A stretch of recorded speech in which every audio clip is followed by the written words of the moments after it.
Hello अस्सलाम वालेकुम, नमस्कार, सत श्री अकाल। मैं हूं आपका दोस्त Mohammad Habib and welcome to my channel review by हबीब।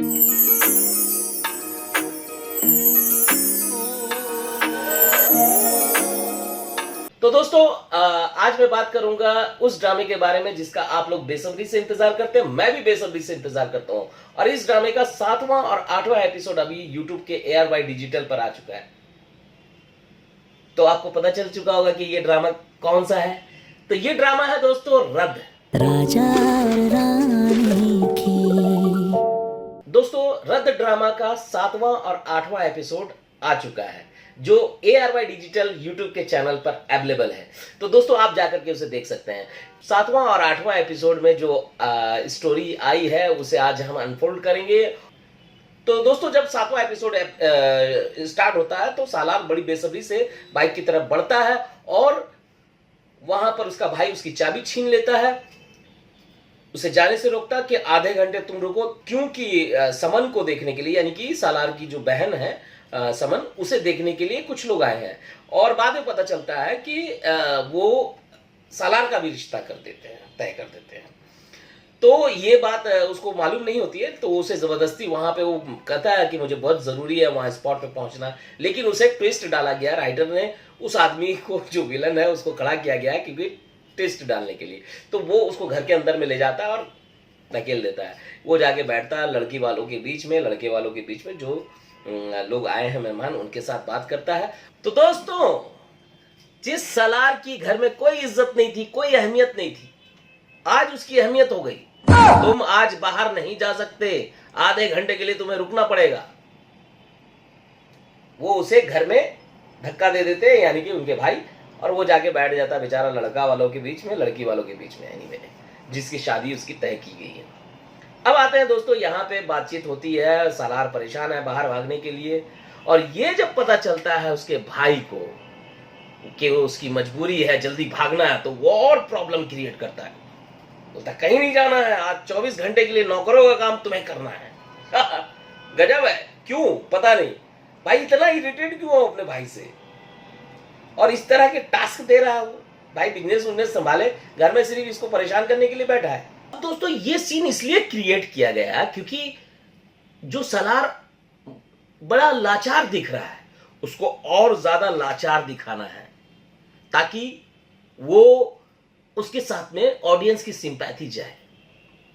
और वहीं जो ईमान है वो उसे गलत समझे, क्योंकि उसकी वजह से बद इंतजामी हुआ, मिसमैनेजमेंट हुआ, और वो परेशान है। फोन पे फोन कर रही है कि खाना कब आएगा, फला चीज कहाँ है। तो यहां एंट्री होती है जैन की, और वो फिर हमेशा की तरह फिर एक बार मुद्दे को अपने हाथ में ले लेता है और प्रॉब्लम को सॉल्व करता है। हीरोइज्म बाहर आता है। तो दोस्तों, ड्रामा सीन बाय सीन एकदम धमाल मचा रहा है। यानी कि शाइस्ता शाइस्ता तैयार नहीं है, बिना तैयार होके घर के ड्रेस में वो बेड पे बैठी है, और इधर शहजाद साहब जो उनके हस्बैंड है और आपा जान दोनों तैयार होके गाड़ी में बैठ जाते हैं। लेकिन शाइस्ता आती नहीं है और शहजाद साहब खूब हॉर्न बजाते हैं, टे टे टे टे टे टे। लेकिन वो अपने कानों में हाथ दे देती है, परेशान हो जाती है। वो गुस्से में बैठी है। अरे गुस्सा इसलिए नहीं कि उसको नया ड्रेस खरीद के नहीं दिया गया, नया सूट नहीं खरीद के दिया गया, बल्कि इसलिए कि लड़की उसके पसंद की रही है, यानी कि ईमान उसे पसंद नहीं है। वो क्यों? क्योंकि ईमान को पसंद करके लाने वाली आपा जान है। तो दोस्तों, फिर उसके बाद होता है कि वो हॉर्न से इतना परेशान हो जाती है कि आकर के वैसे ही ड्रेस में बैठ जाती है कार की अगली सीट पर। तो शहजाद साहब को बुरा लगता है कि हम लोग ड्रेस व्रेस पहन करके अप टू डेट होकर के बैठे हुए हैं और ये नौकरानी की तरह आकर के बैठ गई, जाओ मेकअप वुकअप करो। तो आपाजान उसको कहती हैं, तो वो सुनती नहीं है। आपाजान की बात कैसे सुन लेगी उनको? शहजाद साहब यहाँ पे ट्रिक अपनाते हैं। वो उसे ऐसी तरबियत वाली बात कहते हैं कि तुम्हें ऊपर वाले ने इसलिए महरूम रखा है जैन की तरबियत से। तो वो छन्ना करके उतर जाती। अरे भाई साहब, किसी भी बीवी को उसके शौहर की बात बुरी लगेगी, ये शहजाद साहब भी अच्छी तरह से जानते हैं। और शहजाद साहब नहीं, दुनिया का हर मर्द अच्छी तरह से जानता है। anyway, तो वो उतर जाती है, शहजाद साहब निकल जाते हैं। तो फिर ये बोलती है कि मैं अब दिखाऊंगी कि मेकअप कैसे किया जाता है। ये मेकअप वुकअप करके बढ़िया सूट वूट पहन करके पार्टी के लिए जाने को तैयार हो जाते हैं। तो दूसरी तरफ होता ये है कि जमील साहब जो हैं वो निकले हैं अपनी माँ के साथ में गाड़ी में। इतने में फोन आता है उनकी बीवी सवेरा का, कहाँ हो, हमें बैंकेट हॉल तक कौन लेके जाएगा। जैसा कि हर बीवी अपने शौहर को ड्राइवर समझती, ये भी बेचारी उसको ड्राइवर समझ गई, लेकिन वो तो मुख्तलिफ है, क्योंकि ये माँ का लाडला, माँ का लाडला बिगड़ गया, माँ का लाडला बिगड़ गया। तो उसने जवाब दिया कि मैं तुम्हें नहीं लेके जाऊंगा, मैं समीर को लेने आया हूं, उसको लिफ्ट दूंगा। एनीवे, वहां से वो फोन करता है जमील साहब समीर को, तो पता चलता निकल चुके हैं। तो माँ बोलती है देखो देर कर दी ना, अच्छा खासा हम लोग इसको लिफ्ट देते और बिजनेस की बात कर लेते, कार में, घर पे कर लेते भाई, कार में जरूरी है, लिफ्ट देने से ही वो कार में बिजनेस की बात होगी। एनीवे, अब सब लोग पार्टी में जमा है, सिर्फ सलार को छोड़ के, सलार को विलन दिखा दिया गया है। इधर ईमान परेशान है और वहां पे एंट्री होती है, जैसा कि मैंने बताया कि जैन आता है और वो पूछता है क्या प्रॉब्लम है, बोली नहीं मैं हैंडल कर लूंगी। उसको मालूम है कि ये फिर बीच में टांग अड़ाएगा, तो इसलिए वो मना करती है। तो बोलता नहीं हम लोग अब जिंदगी में शेयर कर रहे हैं तो सबसे पहले हमें प्रॉब्लम शेयर करना चाहिए। वाह क्या बात है।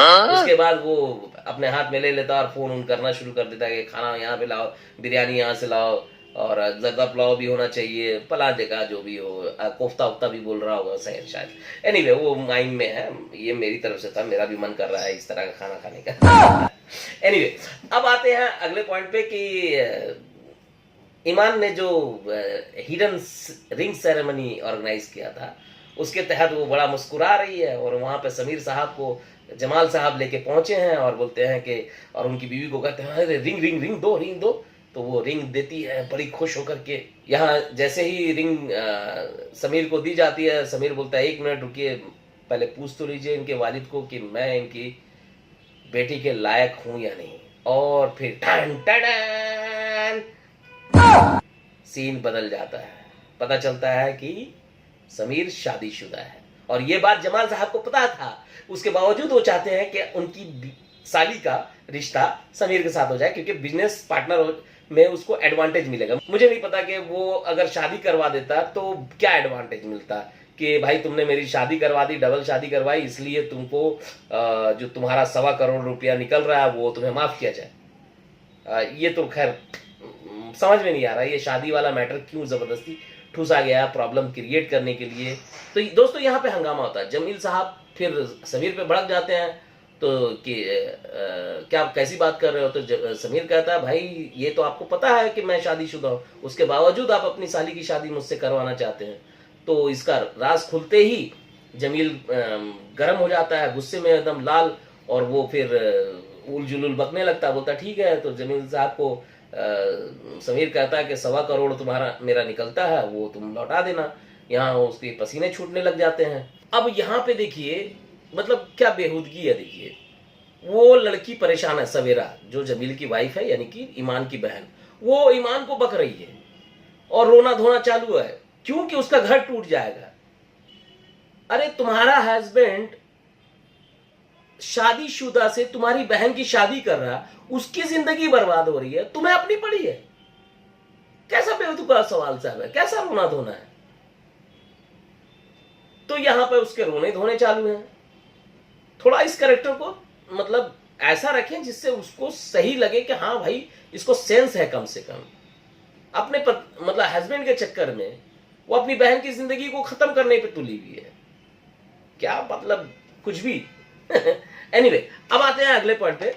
तो एक तो ईमान ने इस तरह का रिंग सेरेमनी क्यों रखा मुझे समझ में नहीं आया, क्योंकि ये काम अगर मान लीजिए आपको बताना ही था कि ये शादीशुदा है समीर, और ये तो घर पे भी बात हो जाती, लेकिन चूंकि ड्रामा है, थोड़ा हाइप करना है, ड्रामेटाइज करना है, तो उसने क्रिएट कर दिया। बाद में वो अपनी वजह पेश कर रही है अपने वालिद के पास में, जब वो रोड पे दौड़ रहे हैं और वो बोलती है तो वालिद मान भी जाते हैं, क्योंकि ये अननेसेसरी का क्रिएट किया गया था, ड्रामा है, चलिए ठीक है बीवी से। अब यहाँ पे थोड़ा कॉम्प्लिकेटेड है दोस्तों, क्योंकि ये जो मम्मी दिखाई गई है, जो रिश्ता तय की है, ये जो मम्मी दिखाई गई है, ये उनकी ओरिजिनल मम्मी नहीं है सलाह की, और ये पापा भी उनके ओरिजिनल नहीं है। पापा शायद नुमान साहब हैं, और मम्मी, जो मैंने उस दिन सीन देखा था बारिश वाला, तो मुझे लगा कि भाई वो उनकी गर्लफ्रेंड होगी। तो चूंकि जवानी में इंतकाल हो गया था उनकी वालिदा का, तो इस वजह से वो जवानी दिखाया गया, लेकिन हमें वहाँ पे थोड़ा कन्फ्यूज़न हो गया।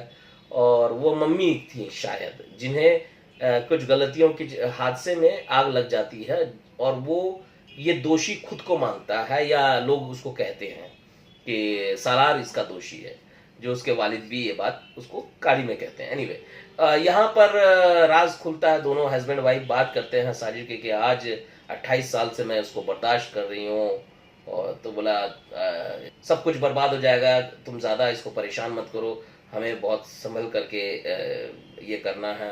तो इसमें बातों बातों में पता चलता है कि ये जो मम्मी है सालार की, ओरिजिनल मम्मी की फ्रेंड थी, और इनके बोलने पे ये जो बाबा अभी जमीन साहब हैं, इन्होंने शादी कर ली थी शायद उससे, अब बाद में वो मर गई तो इसको अपनी पहली वाली वाइफ को भी ले आए। तो इस तरह का प्रॉब्लम, बहुत कॉम्प्लिकेटेड स्टोरी टेलिंग को रखा है इन्होंने, लेकिन कॉम्प्लिकेटेड है, अच्छी स्टोरी टेलिंग है लेकिन कॉम्प्लिकेटेड है। तो एनीवे, अब आते हैं अगले पॉइंट पे कि सालार को उनकी मम्मी बुलाती है और बताती है कि 56,000 का हिसाब में गड़बड़ी है और दुकान बंद कर दिया जाएगा। तो समन की शादी जहां हो रही है, शायद उसी की ननद के साथ में इसका रिश्ता तय कर दिया जाता है सालार का। सालार जो है वो अपने वालिद के पास पहुंचता है, उसके वालिद जा रहे हैं, जो बाबा हैं, नकली बाबा मतलब, तो वो गाड़ी में जा रहे हैं, तो ये बोलता 2 मिनट का काम है, तो बड़ी मुश्किल से उसको गाड़ी में बैठा लेते हैं और उसको बोलते हैं कि, तो बोलता है मम्मी ने मेरी शादी तय कर दी है, मैं शादी करना नहीं चाहता है। तो वो बोलते जो भी फैसला होता है वो हम सब मिल के लेते हैं हमारे घर में। तो फैसला हो चुका है, और बोल बाल के उसको इतना मतलब माहौल गर्म कर देते हैं कि बोलते हैं भाई ड्राइवर गाड़ी रोको, इसे बाहर की हवा की ज़रूरत है। बेचारे को बीच रोड पे उतार के चल देते हैं।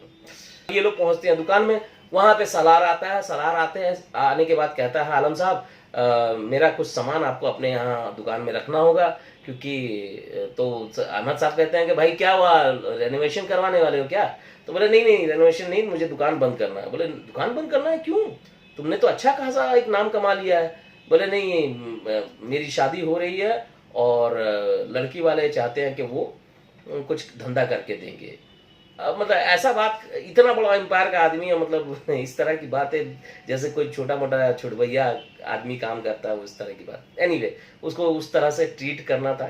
तो यहाँ पे मुस्कुराती है ईमान और सोचती है कि ये भी वैसे ही आम लड़कों में से है जो दहेज वगैरह लेता है। तो फिर आलम साहब कहते हैं कि बेटा तुम तो बहुत काबिल हो, अपने बल पे बहुत कुछ कर सकते हो। तो ईमान कहती है कि कुछ लोग नजर कुछ आते हैं और होते कुछ है। लड़की वाले खुश होकर के भले ही अपनी बेटी की खुशी के लिए गुर्दा निकाल करके दे दे। तो इस तरह का वो तंज रहता है जो सालार को बुरा लगता है। तो फिर ये सालार जाने लगता है। तो ईमान कहती है कि जो लड़की वाले इतनी खुशी से सब कुछ दे रहे हैं, कभी उस लड़की से भी पूछा है कि वो खुश है कि नहीं? तो सालार कहता है कि नहीं, इस बारे में मेरी कोई बात नहीं हुई इससे। तो ईमान कहती है क्यों, गूंगी है क्या लड़की? तो बोलता हाँ, और वो सुन भी नहीं सकती है। और यहाँ पे ईमान को लगता है झटका। फिर सालार इतनी बेहतरीन तरीके से आगे की लाइन कहता है कि सब लोग सिर्फ लड़की की खुशी पूछते हैं, कभी पूछा है कि लड़की की खुशी है कि नहीं? और ईमान को झटका लगता है। लेकिन खैर फिर सीन चेंज होता है कि इसी वक्त फोन आ जाता है। कट्टू दिखाया जाता है कि शाइस्ता मैडम एक बिल्डिंग में पहुंची है, वो एड्रेस लेकर के पहुंचती हैं और एक फ्लैट नॉक करती हैं, वहां दरवाज़ा खुलता है और जैन बाहर आता है और वो बताता है कि माँ ये फ्लैट मैंने आपके नाम लिया है। वो बहुत खुश होती, इमोशनल हो जाती है, वो ऊपर वाले का शुक्र अदा करती है।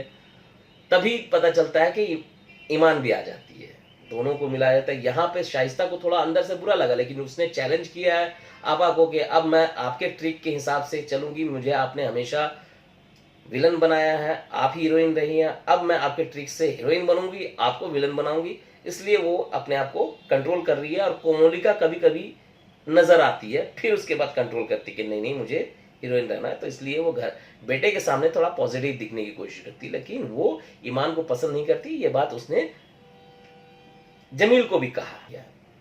फिर वो कहती है हाँ घर उठ दिखाओ, तो ऊपर दोनों जाते हैं। दोनों की एक प्रपोज सीन है, बहुत कमाल का है, जहाँ पर ईमान को वो आई लव यू कहता है और वो थैंक यू बोलती है। ये थोड़ा डिफरेंट था, अच्छा लगा। तो बोले थैंक यू नहीं है, यू टू कहा जाता है। बोले नहीं नहीं, कुछ स्पेशल केस में थैंक यू कहा जाता है।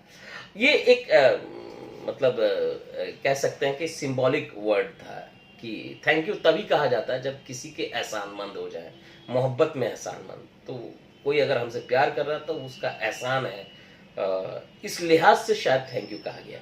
एनीवे, फिर वो बहुत ही कमाल का एक दोनों का बीच का एक रोमांटिक सीन आता है।